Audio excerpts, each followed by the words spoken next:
નમસ્કાર. અચ્છા, ક્યારે એવું વિચાર્યું જ છે કે એવી કઈ શક્તિ છે જે આપણને નોકરીમાં, શાળામાં કે કોઈ પણ જાહેર જગ્યાએ થતા ભેદભાવ સામે રક્ષણ આપે છે? એ શક્તિ આપણા બંધારણના ભાગ 3માં છે, જેને મૂળભૂત અધિકારો કહેવાય છે. આ અધિકારો એટલા મહત્વના છે કે એને ભારતનો મેગ્ના કાર્ટા પણ કહેવામાં આવે છે. તો ચાલો આજે આપણે એમાંના સૌથી પહેલા અને સૌથી અગત્યના અધિકાર એટલે કે સમાનતાના અધિકારની સફર કરીએ, જે અનુચ્છેદ 12થી 18માં ફેલાયેલો છે. પણ જુઓ, સમાનતાના અધિકાર પર સીધા કૂદી પડતા પહેલા ચાલો થોડું એના મૂળને સમજી લઈએ. આખરે આ મૂળભૂત અધિકારોનો વિચાર આવ્યો ક્યાંથી?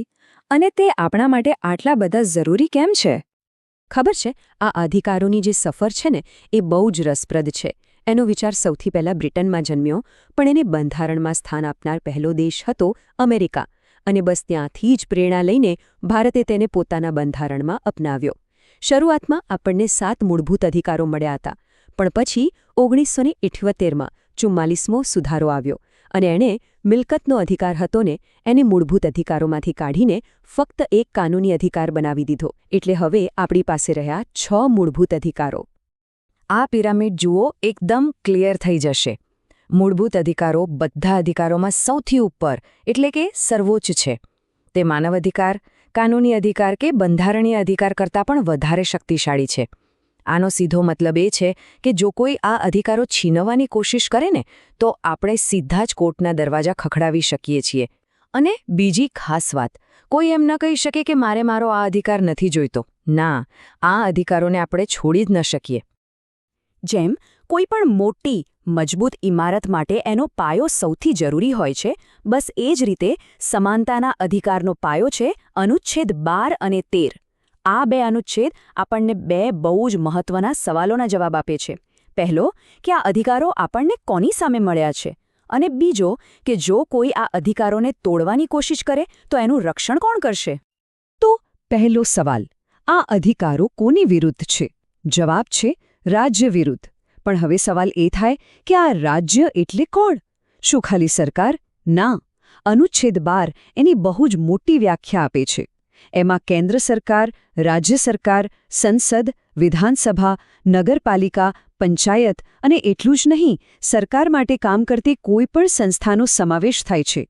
એટલે કે આ બહુ જ વ્યાપક છે. અને હવે આવે છે રક્ષણની વાત. અનુચ્છેદ 13 છે ને, એ એકદમ એક મજબૂત કવચ જેવું છે, અથવા એમ કહો કે એક ચાળણી જેવું. સરકાર ગમે તે કાયદો બનાવે, પણ એને આ બંધારણની ચાળણીમાંથી પસાર થવું પડે. અને જો એ કાયદો આપણા મૂળભૂત અધિકારો સાથે મેળ ન ખાતો હોય, તો સુપ્રીમ કોર્ટ કે હાઈકોર્ટ એને ન્યાયિક પુનઃઅવલોકનની શક્તિથી તરત જ રદ કરી શકે છે. શું જોરદાર સુરક્ષા કવચ છે નહીં? ચાલો, હવે પાયો મજબૂત થઈ ગયો છે. તો હવે એના પર સમાનતાના અધિકારનો પહેલો અને સૌથી અગત્યનો સ્તંભ ઊભો કરીએ, અનુચ્છેદ 14, જે કહે છે કે કાયદાની સામે બધા જ સમાન છે. અનુચ્છેદ 14 ખરેખર એક સિક્કાની 2 બાજુઓ જેવું છે. અને મજાની વાત એ છે કે એની પ્રેરણા દુનિયાની 2 મોટી લોકશાહીઓ પાસેથી લીધી છે. બ્રિટનમાંથી આપણને મળ્યો કાયદા સમક્ષ સમાનતાનો વિચાર, અને અમેરિકાથી આપણે લીધો કાયદાનું સમાન રક્ષણનો વિચાર. ભલે બંને સરખા લાગે, પણ બંનેમાં થોડો ફરક છે. ચાલો, આ બંને વચ્ચે શું ફરક છે એને થોડું ઊંડાણથી સમજીશું. કાયદા સમક્ષ સમાનતા, જે બ્રિટનથી આવ્યો, એક નકારાત્મક ખ્યાલ છે. એનો મતલબ એ કે કોઈ પણ વ્યક્તિ કાયદાથી ઉપર નથી, કોઈને પણ કોઈ ખાસ છૂટછાટ નહીં મળે. જ્યારે કાયદાનું સમાન રક્ષણ, જે અમેરિકાથી આવ્યું, એક સકારાત્મક ખ્યાલ છે. એ કહે છે કે જે લોકો એક સરખી પરિસ્થિતિમાં છે, એમના પર કાયદો પણ એક સરખી રીતે જ લાગુ થવો જોઈએ અને બધાને સમાન રક્ષણ મળવું જોઈએ. હવે દરેક નિયમમાં અમુક અપવાદ તો હોય જ છે, બરાબર ને? તો અહીં પણ એવું જ છે.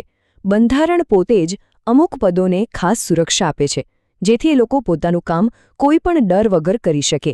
જેમ કે અનુચ્છેદ 361 પ્રમાણે આપણા રાષ્ટ્રપતિ અને રાજ્યપાલોને, અને અનુચ્છેદ 105 પ્રમાણે સંસદ સભ્યોને એમના પદ પર રહીને કામ કરવા માટે અમુક ખાસ છૂટછાટો મળેલી છે.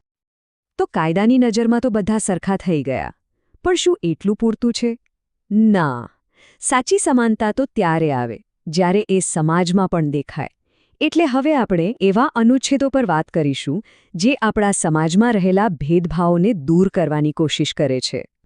અનુચ્છેદ 15 એકદમ સ્પષ્ટ છે. એ રાજ્યને 5 આધારો પર ભેદભાવ કરતા રોકે છે. યાદ રાખજો: ધર્મ, જાતિ, જ્ઞાતિ, લિંગ અને જન્મસ્થળ. પણ વાત અહીં પૂરી નથી થતી. આ અનુચ્છેદ એનાથી પણ એક ડગલું આગળ જાય છે. એ કહે છે કે દુકાનો, હોટલો કે પછી જાહેર કૂવાઓ જેવી જગ્યાઓ પર કોઈ પ્રાઇવેટ વ્યક્તિ પણ આ આધારે ભેદભાવ ન કરી શકે. આ સામાજિક સમાનતા માટે બહુ મોટું કદમ છે.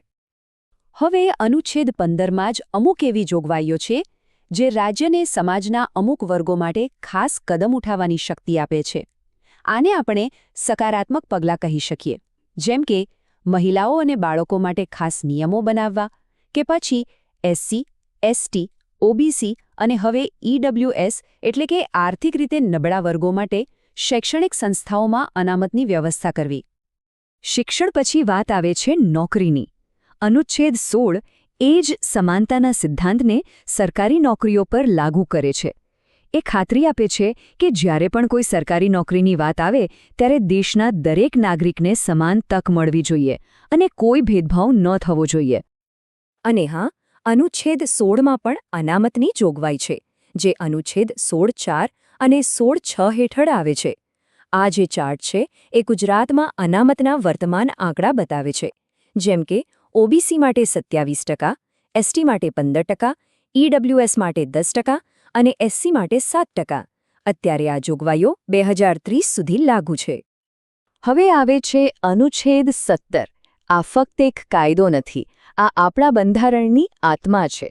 ગાંધીજીના વિચારોથી પ્રેરિત થઈને આ અનુચ્છેદ અસ્પૃશ્યતા નામના સામાજિક કલંકને જડમૂળથી નાબૂદ કરે છે.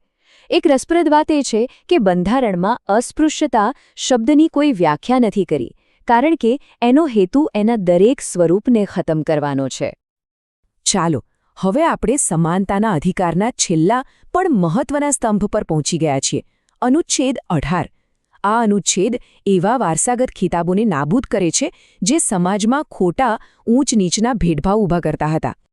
તો શું આનો મતલબ એ છે કે કોઈ પણ પ્રકારનો સન્માન ન આપી શકાય? ના, બિલકુલ નહીં. બંધારણ અહીં બહુ જ સ્માર્ટ છે. એ રાજા, મહારાજા કે રાય બહાદુર જેવા વારસાગત ખિતાબો પર રોક લગાવે છે, કારણ કે એ જન્મના આધારે મળતા હતા, પણ એ યોગ્યતા અને બહાદુરીને સન્માન આપે છે. એટલે જ તો લશ્કરમાં પરમવીર ચક્ર જેવા સન્માન અને શિક્ષણમાં ડૉક્ટર જેવી પદવીઓને પૂરેપૂરું પ્રોત્સાહન છે. તો પછી ભારત રત્ન કે પદ્મ વિભૂષણ જેવા રાષ્ટ્રીય પુરસ્કારોનું શું? એના પર પણ થોડો વિવાદ થયો હતો. આ પુરસ્કારો 1954માં શરૂ થયા, 1977માં થોડા સમય માટે બંધ થયા અને 1980માં ફરી શરૂ થયા. છેવટે સુપ્રીમ કોર્ટે સ્પષ્ટતા કરી કે આ બધા ખિતાબ નથી, પણ દેશ માટે કરેલી અસાધારણ સેવા બદલ મળતું સન્માન છે. તો આપણે અનુચ્છેદ 12થી લઈને 18 સુધીની એક લાંબી પણ રસપ્રદ સફર કરી. હવે ચાલો આ બધા ટુકડાઓને જોડીને જોઈએ કે સમાનતાનું આખું ચિત્ર કેવું દેખાય છે. ચલો એક ફટાફટ રીકેપ કરી લઈએ. અનુચ્છેદ 12 એ રાજ્યની વ્યાખ્યા આપી. 13 આપણા અધિકારોનું કવચ બન્યું. 14 કાયદાની નજરમાં બધાને સમાન બનાવ્યા. 15 સામાજિક ભેદભાવને રોક્યો. 16 નોકરીમાં સમાનતા કાપી. 17 અસ્પૃશ્યતાને ખતમ કરી અને 18 ખોટા ખિતાબોને નાબૂદ કર્યા. આ બધા ભેગા મળીને સમાનતાના અધિકારને એક મજબૂત અને સંપૂર્ણ રૂપ આપે છે. અને છેલ્લે એક વિચાર: આ બધા અનુચ્છેદ, આ બધી વાતો, શું એ ખાલી પરીક્ષા માટે કે પછી બંધારણની કિતાબમાં જ છે, કે પછી એ આપણી રોજિંદી જિંદગી પર અસર કરે છે? જરા વિચારજો. સમાનતાનો આ બંધારણીય અધિકાર આપણા આજના જીવનને, આપણી આસપાસની દુનિયાને કેવી રીતે